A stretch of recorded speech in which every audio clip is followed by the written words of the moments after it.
Hola, mi nombre es Ángel Durán, soy estudiante del Máster de Derechos Humanos de la Universidad Europea. Hoy les vengo a hablar del sistema de protección de los derechos humanos de dos países de la Unión Europea. Esto hace parte del módulo 1 de Justicia y Derechos Humanos. Quiero mencionarles que en esta investigación este, me generó muchas sorpresas frente a la realidad de algunos de los países que yo pensaba en todo este tema del sueño europeo, y que cuando empezamos a profundizar y a conocer un poco el marco de los derechos humanos, cómo se llevan, qué realidades contextuales están viviendo en estos países que hacen parte de la Unión Europea, pues queda uno un poco sorprendida también de los cambios y las transformaciones que se han venido gestando y viviendo. Uno de estos países que escogí fue Italia, un país con una trayectoria histórica, con una trayectoria, con unas realidades geográficas, situada en un territorio bañada por mares, con una rica gastronomía, con una condición política importante, uno de los principales países que hizo parte de la Unión Europea, etcétera, y que digamos que a nivel internacional pues sigue siendo también un país importante, ¿no? Este país por así decirlo, su constitución se gesta el 21 de diciembre de 1997, pasa de ser un país monarca a un país que bajo una asamblea constituyente pues es un país que se habla de derechos, es decir, donde ya el pueblo a través de vías democráticas y de elección popular pues decide. Y esto es importante porque este cambio se logra a raíz de las diferentes corrientes políticas que se movían en este territorio. Pero también es importante decirles que parte de los derechos que vamos a ver en esta constitución se debe a tres corrientes culturales, como la corriente católica, liberal y comunista, socialista, que allí pues de alguna manera incidieron. Algunos de los derechos que se protegen en esta constitución parten desde el artículo 13, habla por ejemplo de la libertad personal, el domicilio, la libertad de circular, a reunirse, a asociarse, la libertad religiosa, la familia, la salud, la educación, el trabajo y el derecho a la huelga, entre otros. Me llama muchísimo la atención, por ejemplo, cómo el derecho al trabajo en Italia juega un papel muy importante en la Constitución, y digamos que también se ve como un derecho fundamental donde todos y todas deben de tener condiciones para acceder a ellos. También se habla de otros derechos como la salud, etcétera, que también allí en esta constitución son importantes. Los órganos de protección, digamos que como cualquier sistema político, comparando un poco a los latinoamericanos, pues digamos que se separa también en poderes como es el legislativo, el ejecutivo y el judicial. Pero en términos de la constitución, la justicia constitucional, que está conformada por jueces, etcétera, digamos que tiene un órgano específico que es la Corte Constitucional, que es la encargada de revisar todo el tema judicial relacionado con la Constitución. Y pues el Consejo de Europa que pues también en estos últimos años ha tenido también un papel importante y de incidencia en todos estos órganos de protección de los derechos humanos. Italia pues con todos estos cambios políticos y sociales que se han vivido en los últimos años pues ha requerido, ¿no?, la intervención de la Unión Europea, de este Consejo de Europa que permita de alguna manera comenzar a hacer una protección sobre los derechos humanos. Como les había hablado, Italia tiene algunos aspectos negativos y algunos aspectos positivos. Su historia, su cultura, su gastronomía fuerte, digamos, y también a pesar de que no es un país que digamos en lo que no se tengan tasas de desempleo, pues sí es un país donde las personas pueden llegar y encontrar una oportunidad laboral, pero digamos que a nivel de derechos humanos todavía se siguen teniendo algunas problemáticas, y haciendo como mi investigación y entrando sobre ella, algunas ONG internacionales como Amnistía Internacional periódicamente han hablado, por ejemplo, de la violación constante que se vive en Italia sobre inmigrantes. Digamos que todo este tema de violencia, torturas, está todavía allí, y digamos que no hay una ley específica que pueda, digamos, de alguna manera proteger esto. También Italia tiene alta tasa de violencia de género, violencia hacia las mujeres, violencia hacia las personas LGBT, atraso en algunos derechos relacionados con temas a derechos sexuales y reproductivos. También se habla que hay un atraso sobre los derechos de los niños, niñas y adolescentes, pues que también son importantes pues allí tenerlos. Por ejemplo, como ustedes pueden ver, digamos que aquí la noticia que hace Amnistía relacionada con la discriminación a la comunidad romaní. Entonces allí se habla pues como todas estas violencias que ha vivido este pueblo que se sitúa allí en Italia. Quise colocar como algunas noticias como para mirar un poco el panorama. Estas noticias son del 2024. Quiero hablarles que pues Italia tuvo un cambio importante porque pasó de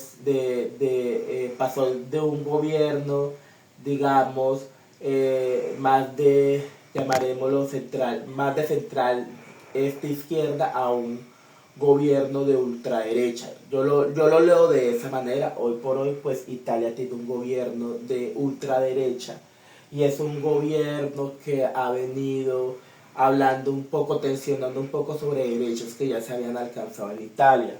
Uno de ellos, por ejemplo, es el derecho a las familias homoparentales, ¿sí?, de quitar el derecho de algunos de los hijos en parejas gays, de parejas lesbianas. Y digamos que se está viendo, digamos que en estos grupos minoristas, digamos cruzados por temas de raza, por temas de género, por temas de territorio, etcétera, pues bastantes tensiones con este nuevo gobierno que habla de conceptos de pro familia, pro vida, etcétera. Entonces, por ejemplo, esta noticia de que las personas pro vida puedan acceder a clínicas abortistas, pues también muestra un poco el retroceso en temas de autonomía, en derechos reproductivos, en derechos sexuales de las mujeres y de las personas gestantes a la final. Es decir, que a pesar de que Italia hace parte de la Unión Europea, pues está empezando a tener también unos retrocesos en temas de derechos.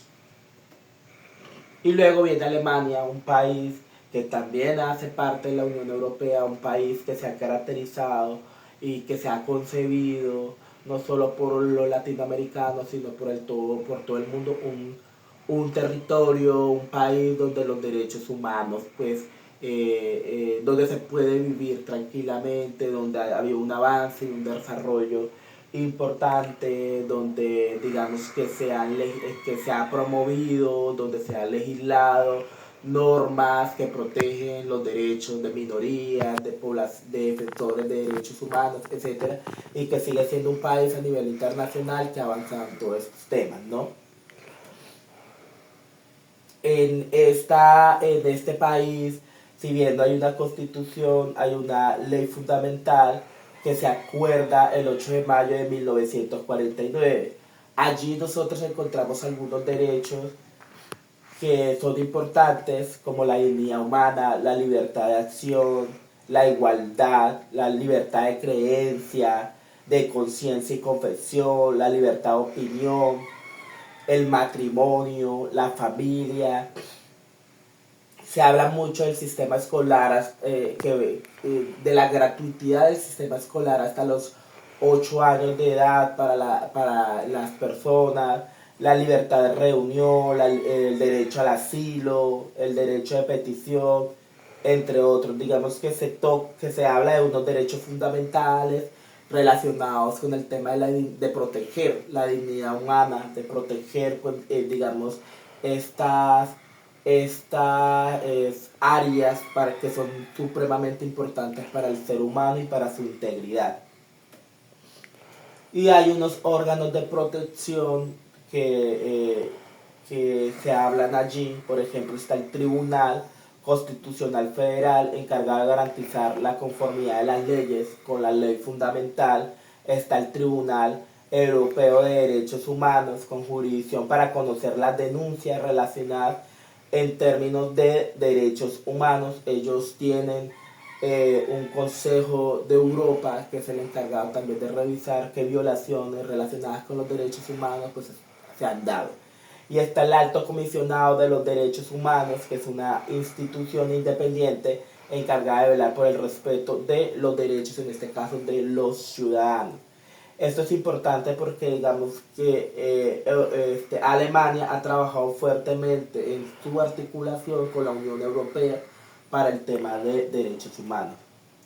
¿Qué aspectos negativos y positivos encontramos? Pues uno de los aspectos, como le había hablado, es que pues hace parte del Consejo de Europa y digamos que promueve, Alemania es un país que promueve la protección y el desarrollo de los estándares en derechos humanos. Es decir, que es un país que se preocupa que anualmente y estadísticamente en términos de derechos humanos, en términos de gobernanza, en temas de todo esto, pues que se vea que ellos tienen una importante incidencia y un importante avance en términos de derechos. Pero digamos que todavía Alemania se viene cruzando por aspectos como la pobreza, el difícil acceso a derechos para algunas personas. No todos acceden a la educación, no todos acceden a la salud, etcétera. Y digamos que también encontramos un territorio donde hay racismo, hay xenofobia, hay, digamos que estos aspectos, a pesar de que hay un marco legislativo, un marco normativo, pues digamos que en las realidades sociales y contextuales no se ha transformado en su totalidad.